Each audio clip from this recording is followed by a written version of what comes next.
everyone, my name is Zerka. I am a chef here at UFG, the Underground Flavor Group. Today we are going to be doing Indigenous Peoples Cooking Celebration Month, if you will. It's part of the series from KPL that we have recently partnered up with, and I'm really excited to get started. I'm going to let you know a little bit more about myself. I am the current owner and operator of the Palau Gals. It is inspired by my mother and kind of created after her. And I also am the operations manager at the Underground Flavor Group, the Pop-Up Lounge, which we are currently recording in. And I always like to mention that this lounge is situated on land that is not our own. We are situated on the Haudenosaunee, Anishinaabe, and Neutral Peoples territory. And obviously today we have a bit of a heavy heart. A lot of people, I think, can feel that. So we're definitely doing that in honor of the 215 murdered children.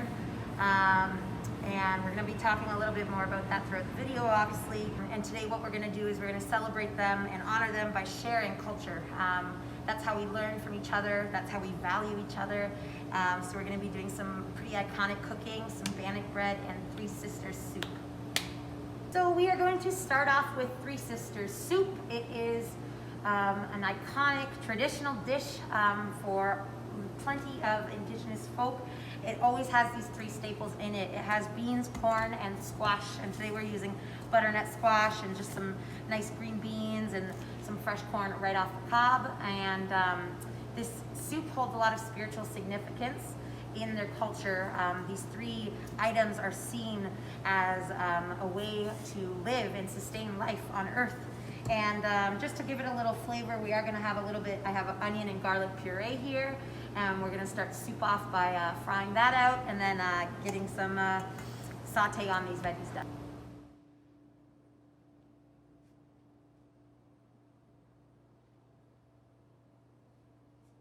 Alrighty, so we're going to start off.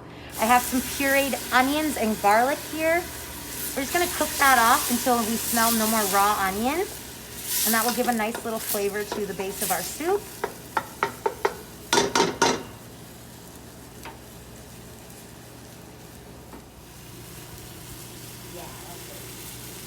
All right, so now you can kind of see how the liquid is cooked out here. And what I'm going to do next is I'm going to add the butternut squash. And we're just going to saute that down.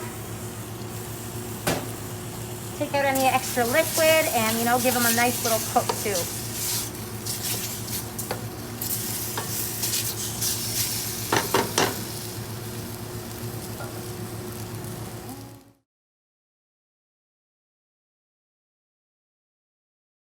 Nice. All right, so I just like to get a little sear on the butternut squash so that it firms the outside, but don't leave it on too long, otherwise it'll get right nice and mushy.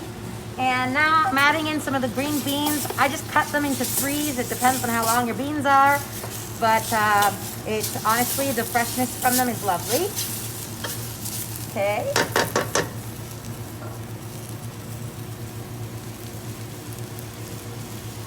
And now I'm just actually adding some of the corn in. And I actually just cut this right off the husk, the cob. I find the corn is white and yellow that way, and that's exactly what we're looking for. And so now we're just gonna mix it all up. Gonna add some salt.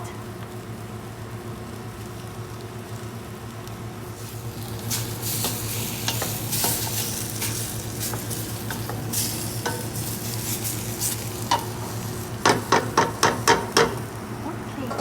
And next we are gonna add I just have some chicken broth over here. You're more than welcome to use veggie broth or anything really. And that's going to be our nice liquid to the soup there. And it really is that simple. We're just going to let this simmer so that all the flavors combine. We're going to taste our salt to make sure that's good. If you like a little lemon, I would recommend adding that in to get a little freshness on it.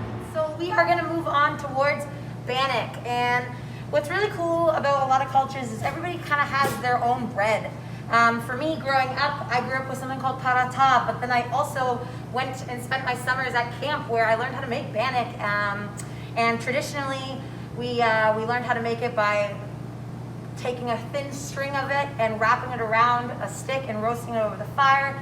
You pull that beautiful curl off and then you dip it in jam or butter, or if you're feeling even dirtier, maybe some chocolate. But yeah, so today we are gonna do a simplified version of that, but we're gonna do it in a pan. So pan-fried version. Bannock is really simple. It's like flour, water, salt, a little bit of baking powder, and it works really well actually in your hands, and it keeps really well in the freezer and fridge. All right, so we just take the rounds. I divided my dough into 4 and then got them into balls here, and then you kind of spread them out. Again, it's how thick you want, which is the best part about pan-fried bread, but I do like it with a little bit of thickness there, maybe about a 1/4 inch. And then we're gonna do that to all the other ones.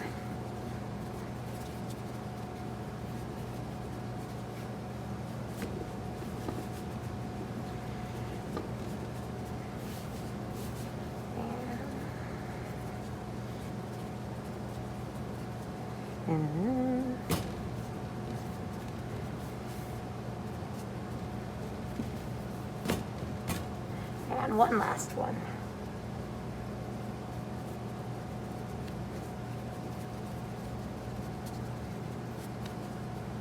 Okay. So there we have it.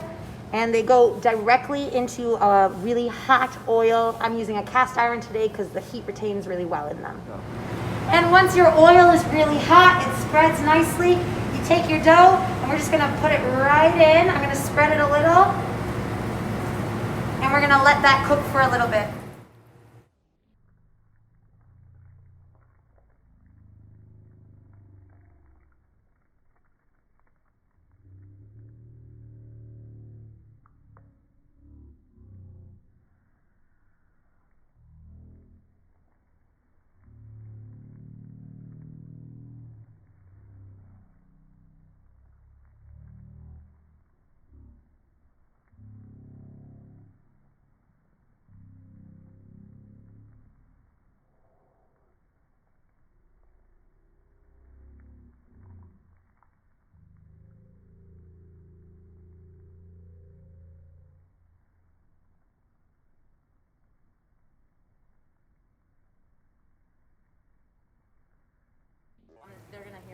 All right, so now we got our bannock, and they are nice and thick and warm, and you're gonna see that that is what the dough looks like on the inside.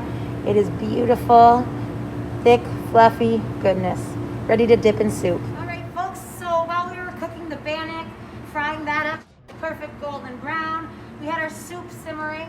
Our Three Sisters soup is now ready for our bowl, so I'm just gonna plate it here, and then we're gonna enjoy it with some of the bannock.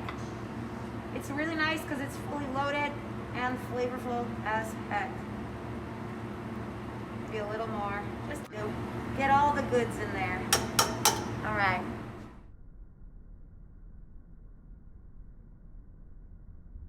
Okay, so we've got our bannock done. It's nice and crispy. I'm just gonna cut it into quarters here so we can dip it into our soup. And then we've got our bowl of soup plated. And the best part about bannock is that it goes perfect in Three Sisters soup, like so. Excuse my mask. Perfect. All right, folks, so now we have our freshly made pan-fried bannock bread, as well as our Three Sisters soup, comprised of corn, squash, and beans, and we are set for a comforting evening. Thanks for tuning in to our celebration of Indigenous food. I hope that you guys enjoyed it, and I encourage you guys to continue learning more about Indigenous food, culture, cuisine, community, everything, because that is the way we unite best.